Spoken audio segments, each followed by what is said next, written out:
이 아침에는 다니엘서 11장 20절부터 35절까지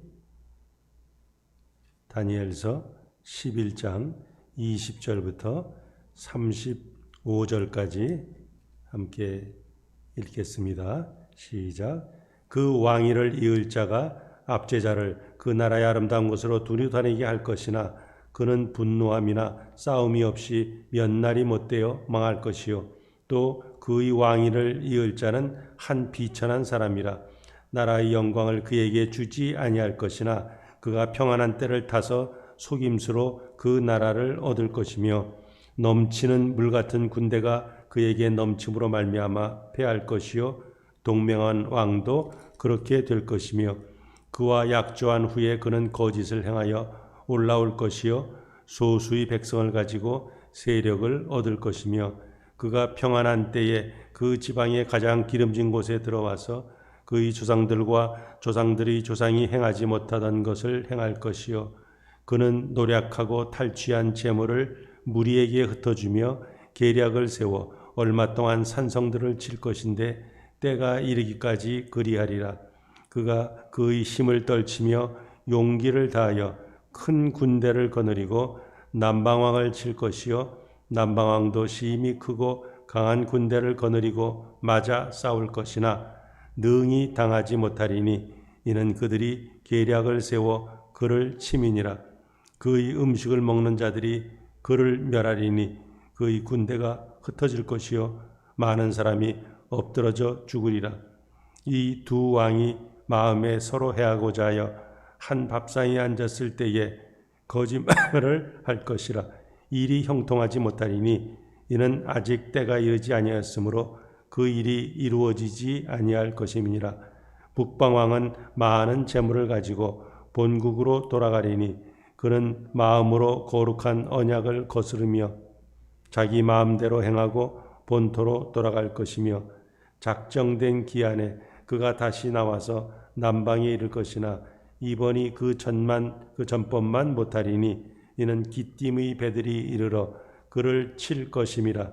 그가 낙심하고 돌아가면서 맺은 거룩한 언약에 분노하였고 자기 땅에 돌아가서는 맺은 거룩한 언약을 배반한 자들을 살필 것이며 군대는 그의 편에 서서 성소 곧 견고한 곳을 더럽히며 매일 가증한 제사를 폐하며 멸망하게 하는 가증한 것을 세울 것이며 그가 또 언약을 배반하고 악행하는 자를 속임수로 타락시킬 것이나 오직 자기의 하나님을 아는 백성은 강하여 용맹을 떨치리라.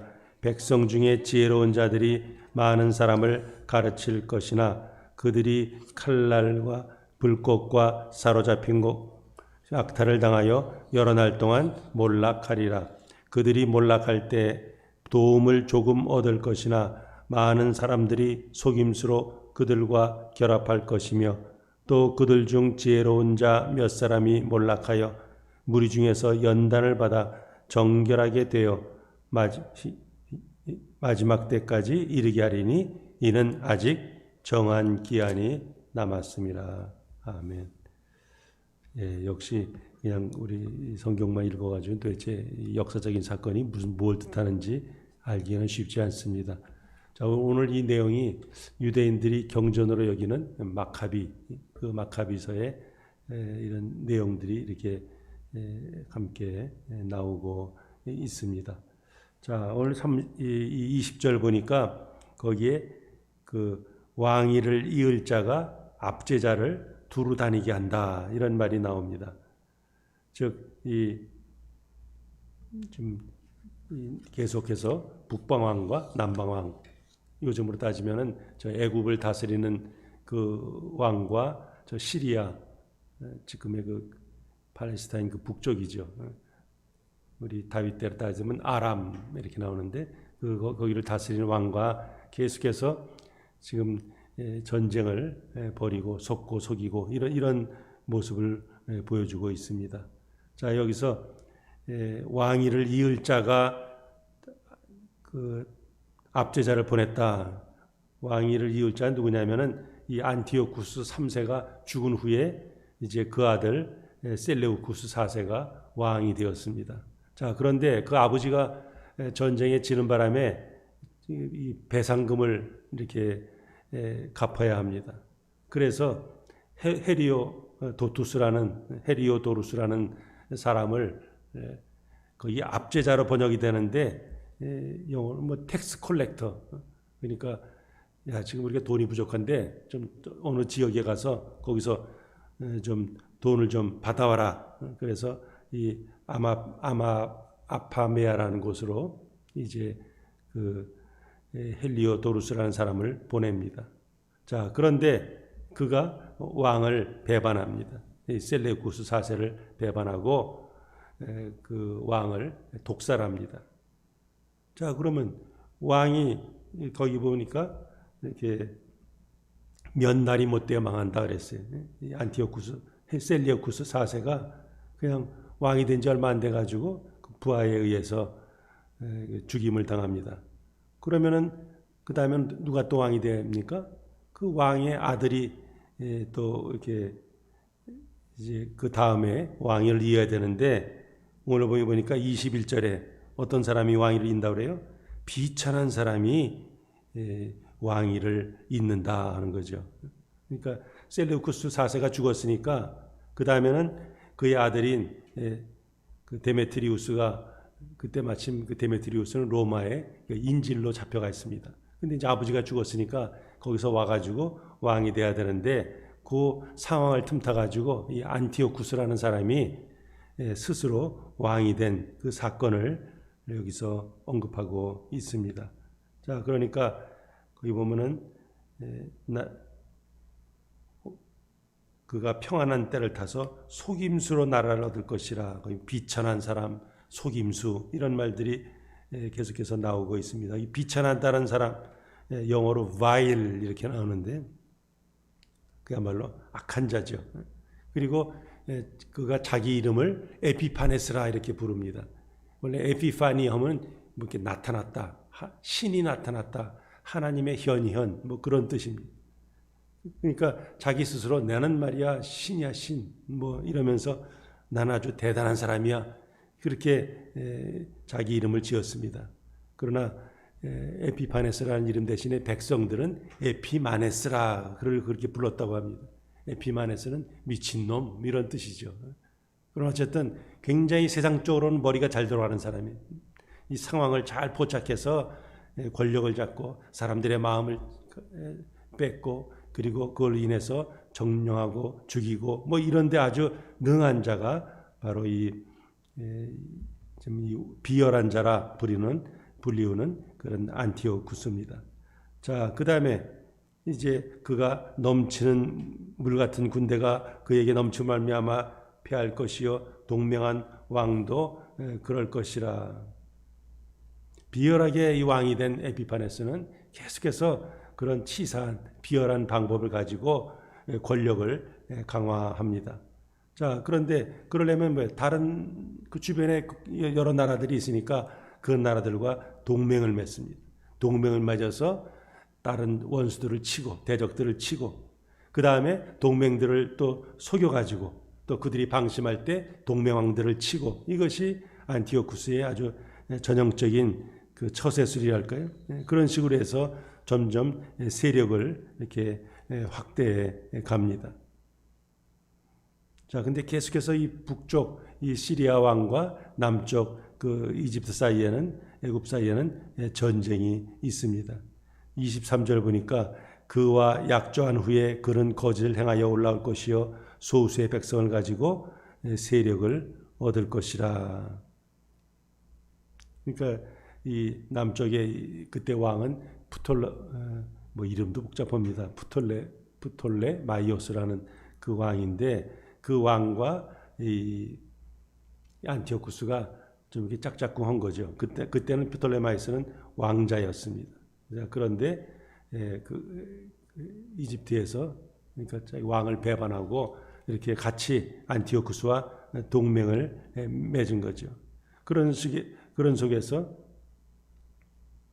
또 이 북쪽에서 또 쳐들어옵니다. 24절 보니까 평안한 때에 그 지방에 가장 기름진 것, 이 애굽 사람들이 아주 평안하다, 아 지금 좋다 했을 때 그 기름진 곳 애굽을 북방왕이 쳐들어와서 그 보물들을 약탈하고 이렇게 아주 힘을 떨쳤다 그럽니다. 바로 이 사건은 주전 169년에 안티오쿠스가 애굽을 침공했을 때의 그 일입니다. 자, 그래서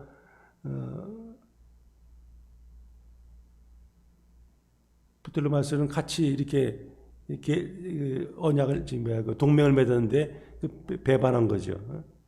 또 그 밑에 있는 부틀레마이오스 애굽 왕의 고문들, 왕의 신을 받는 고문들이 배반한 거죠. 그렇게 해가지고 결국은 그러니까 결국 뭐예요? 계속해서 이런 모략을 부리는 거예요. 사람들 사이에 이간시키고 또 자기 편을 만들고 그래서 그 치고 이런 식으로 해서 이 굉장히 그 안티오쿠스 북쪽 왕이 점점 강해지는 거죠. 근데 27절 보니까 이 두 왕이 마음에 서로 해하고자 하여 한 밥상에 앉았더라. 이런 그 서로 한 배에 탔지만 서로 이렇게 딴 마음을 품는 그런 모습이죠. 사실은 이 부토레마이오스와는 안티오쿠스는 이 서로 삼촌과 조카 사이입니다. 그런데 서로 딴 마음을 품고 지금 거기서 회담을 하는 거죠. 그래서 안티오쿠스는 자기 조카를 통해서 이 기회에 아재 애굽을 먹어야겠다 그렇게 생각하고 또 이 조카 부톨레마이오스는 또 이 기회에 안티오쿠스를 통해서 다시 한번 내 세력을 확보해야겠다 서로 그런 마음을 가지고 하는 거죠. 28절 보니까 거기 북방왕이 많은 재물을 가지고 본국으로 돌아가니라. 결국 이제 많은 힘이 더 강하니까 이제 전쟁에서 이겨가지고 본국으로 돌아갑니다. 그래서 바로 이것은 역사적으로 시리아와 애굽 사이에 1차 전쟁에서 승리했다 하는 거죠. 그러니까 에피파네스는 애굽을 침략해서 뺏은 다음에 이제 올라가죠. 자, 북쪽 시리아로 올라가려면 애굽에서 시리아로 올라가려면 어디를 통과해야 돼요? 팔레스타인 지방을 반드시 통과하게 돼 있어요. 통과하면서 예루살렘 성전을 뭐 약탈하는 그런 그러니까 자기 마음대로 행하고 본토로 돌아갈 것이라. 그러니까 돌아가면서 예루살렘 성전을 약탈했다. 이런 것이 그 마카비서에 나오고 있습니다. 그리고 29절 보니까 작정된 기한에 그가 다시 나와서 그때 치기는 쳤지만 완전히 애굽을 먹지 못했는데 이번엔 애굽을 완전히 먹겠다 생각하고 2차 시리아 애굽 전쟁을 벌입니다. 그게 1년 후인 168년이 그래서 작정한 기한 이거는 이제 2차 전쟁을 벌이겠다 하는 거예요.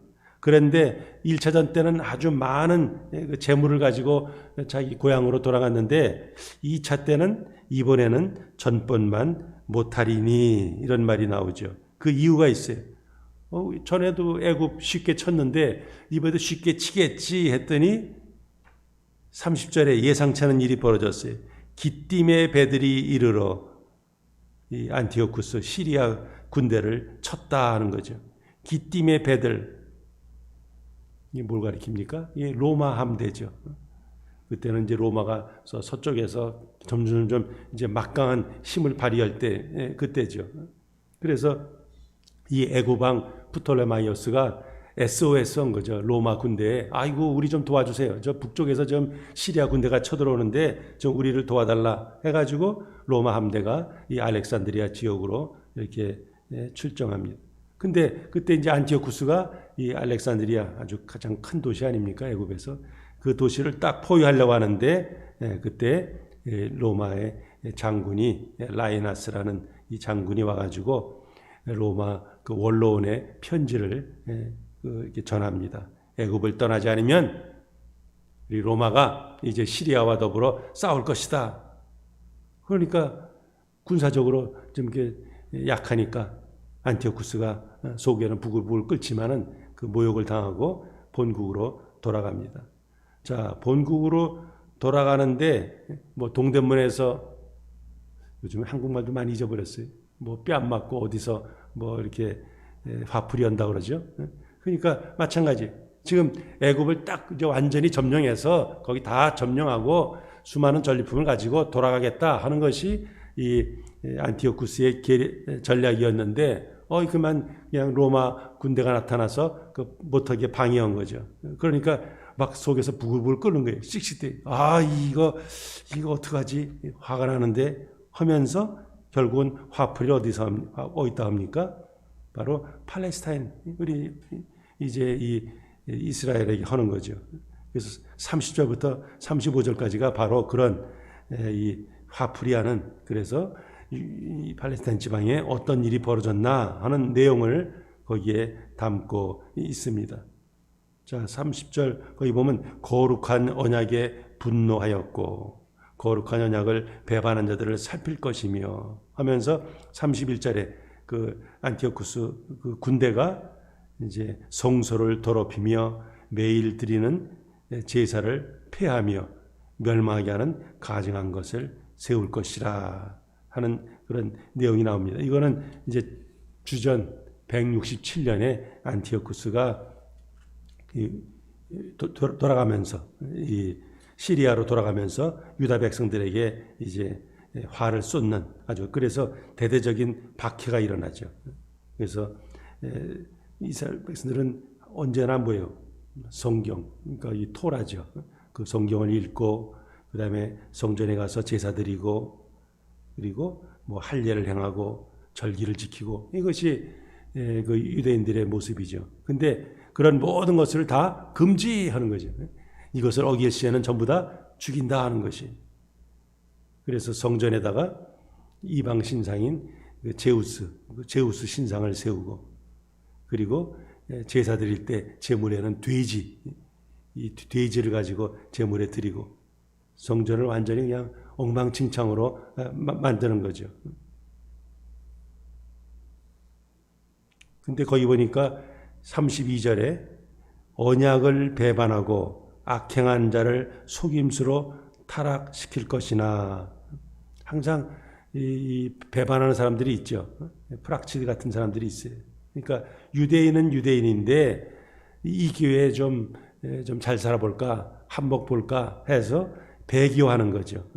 안티오쿠스에 붙어가지고 이 동족들을 갖다 이렇게 밀고 하고, 또한 이렇게 모든 종교 행위를 못하게 하는데 동조하는 이런 사람들이 있는 거죠. 그게 바로 언약을 배반하고 악행하는 자들이. 그러나 그에 비해서 죽으면 죽으리라 하는 사람들이 있죠. 진실한 믿음을 가진 사람, 자기 하나님을 아는 백성, 그런 사람들은 또 거기에 대해서 이제 반항하는 거죠. 그러니까 안티오쿠스가 그 동조자들을, 유대인들을 와가지고 계속 교회 성전 예배 하여튼 이런 것들을 다 박해하는 거고, 거기에 대해서 이제 안티오쿠스를 대적하는 반대 세력, 그 사람들을 뭐라고 부릅니까? 역사적으로 마카비 사람들 이렇게 부르죠. 그 당시에 그 제사장 중에 마테티아스라는 사람이 있어요. 마테티아스가 자기 아들들과 함께 이제 이 헬라 세력들, 이 시리아 군대에 대해서 대적하는, 그래서 마침내 그들을 쫓아내는 그런 일이 역사적으로 벌어지죠. 그래서 오늘 본문은 바로 그런 배경을 여기에 보여주고 있습니다. 자, 33절 보니까 백성 중에 지혜로운 자들이 많은 사람을 가르칠 것이나, 백성 중에 지혜로운 사람들, 그런 사람이 누구예요? 정말 하나님을 온전히 믿는 사람들이죠. 참다운 하나님의 백성으로서 지금 이 헬라 군대의 박해에 대항하는 사람들. 물론 그렇게 대항하다 보니까 어떤 일이 벌어져요? 칼날과 불꽃과 사로잡힘과 약탈을 당하여 여러 날 동안 몰락하리라. 믿음을 지키고 대항하다 보니까 그들이 박해를 받아서 많은 사람들이 목숨을 잃게 됩니다. 그래서 그 제사장 마타티아스의 아들 중에 엘리아살이라는 사람은 코끼리 그냥 그거에서 그냥 밟아서 죽게 만들고, 또 다른 아들은 뭐 전투에서 죽고, 하여튼 이런 식의. 그런데 여러 날 동안 몰락하리라.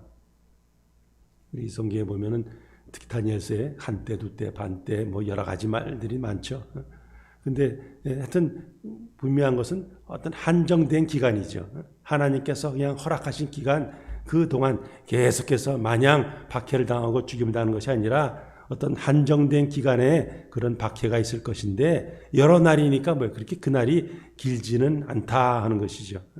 그래서 34절 보니까 그들이 몰락할 때에 도움을 조금 얻을 것이나 많은 사람들이 속임수로 그들과 결합할 것이라. 소수의 사람들은 안티오쿠스에 대항해서 싸울 것이고 그러나 더 많은 사람들은 배반해가지고 믿음에서 떠날 것이다. 이거죠. 35절 거기 보니까 지혜로운 사람들이 사람자 중 몇 사람이 몰락하여 무리 중에서 연단을 받아 정결하게 될 것이라. 거기 지혜로운 사람이 누구 가르칩니까? 마카비와 동참해서 끝까지 대항했던 사람들, 진짜 성도들을 가리키죠. 그리고 이 마지막 때까지 이르게 하리니, 거기 마지막은 뭐예요? 드디어 이 안티오쿠스의 박해가 끝날 때 이것을 말합니다. 167년, 주전 167년부터 아주 본격적으로 이 안티오쿠스 에피파네스의 그 헬라 군대가 이 팔레스타인 지방에 특히 예루살렘 아주 박해하면서 많은 사람들 죽였습니다. 근데 163년, 한 4년 만에 그가 이제 저 페르시아 쪽으로 출격하다가 거기서 죽게 됩니다.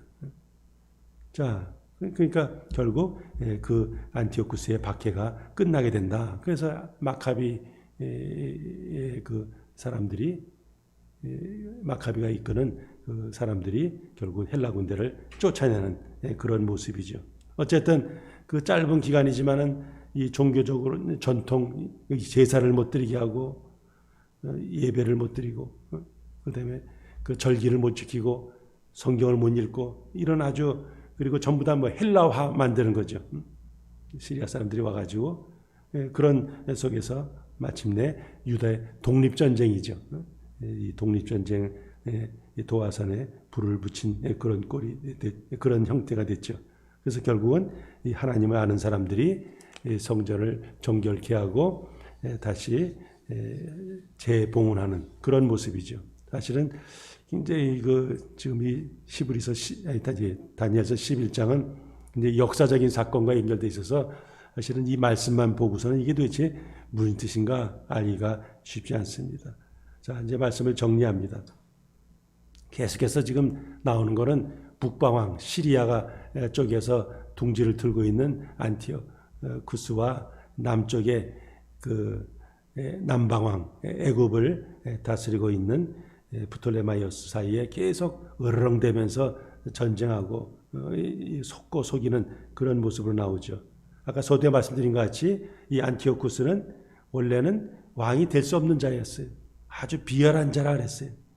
그 틈새를 타고선 계략을 써가지고 속고 속이면서 결국은 권력을 차지하고, 그리고 아주 중근동 지방의 강자로 부상하는 그런 모습이 전반부에 나오고 있습니다. 그러니까 그가 하는 모든 일들은 이건 비열하다, 속임수를 써서 하는 것이다.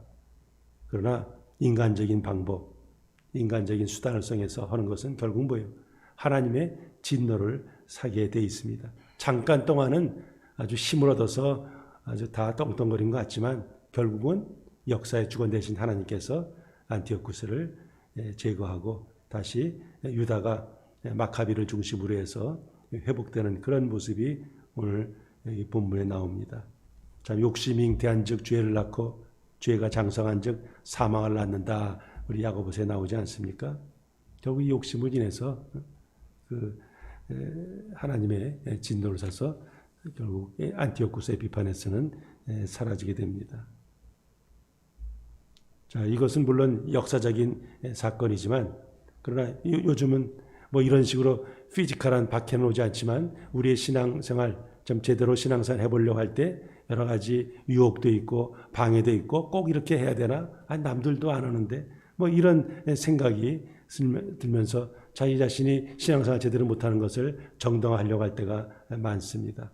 자, 그러나 지금 계속 다니엘서 그런 게 뭐예요? 역사의 주관자, 나라뿐만 아니라 개인까지도 주관하시는 분, 지금도 지켜보시고 또한 심은 대로 거두게 하시는 분이 우리를 여전히 지켜보시는 거죠. 고난은 있습니다. 고난은 삶의 일부입니다.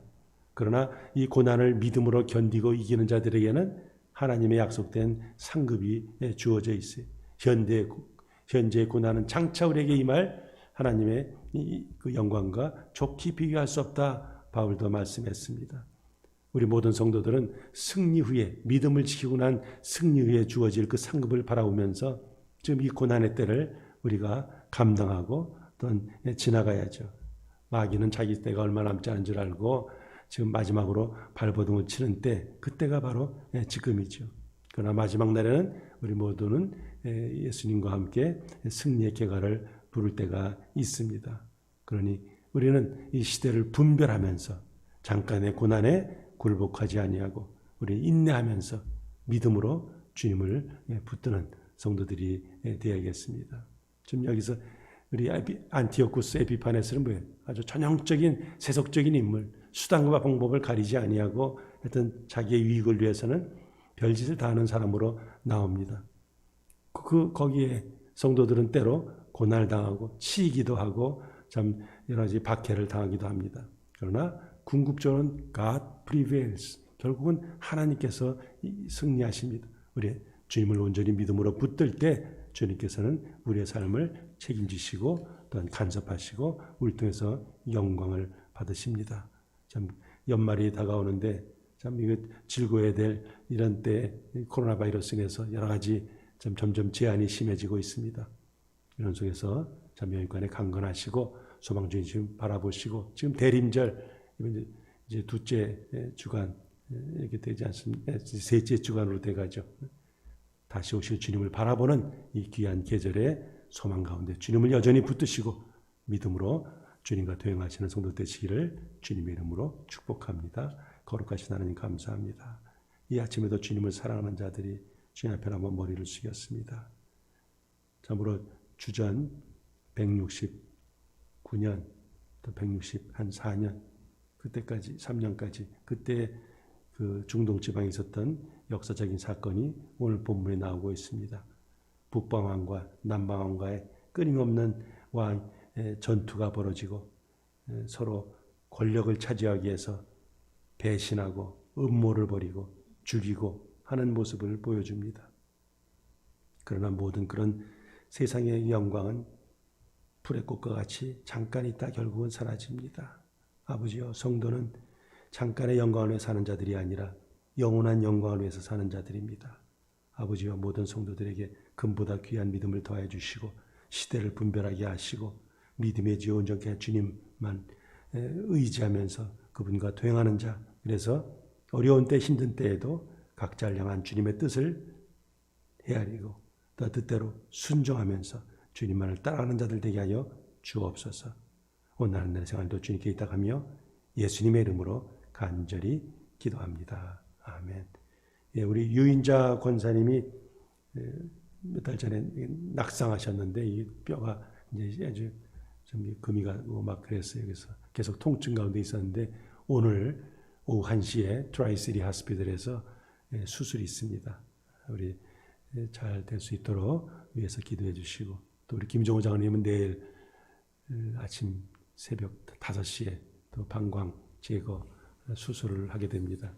여러분들이 지금 수술을 받으셨거나 또 수술을 앞두고 있는데 이들 위해서 회복을 위해서 또 기도해 주시기 바랍니다. 이제 각자 개인 기도하십니다.